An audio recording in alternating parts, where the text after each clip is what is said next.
আমার একটি মরিচ গাছে দেখেন কতগুলো মরিচ আসছে। তো আরো অনেকগুলাই ছিল,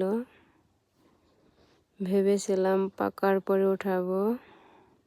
তো আসছি, আসার পর দেখি যে অনেকটি মরিচ কে যেন নিয়ে গেছে।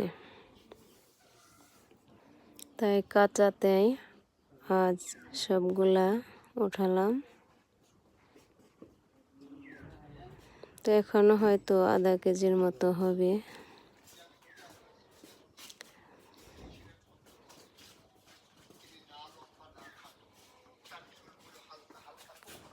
যতটা আছে তো আধা কেজির মতো হবে। এরকম 2টি গাছ থাকলেই হয়তো মরিচ কিনতে হবে না।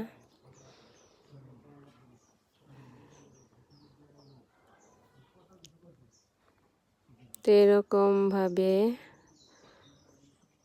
আপনার গাছে মরিচ আসার জন্য ওই পেঁয়াজের ছোলা, ডিমের ছোলা, কলার ছোলা এগুলা ভিজিয়ে রেখে যদি পানি গাছের গোড়ায় লাগাতে পারেন,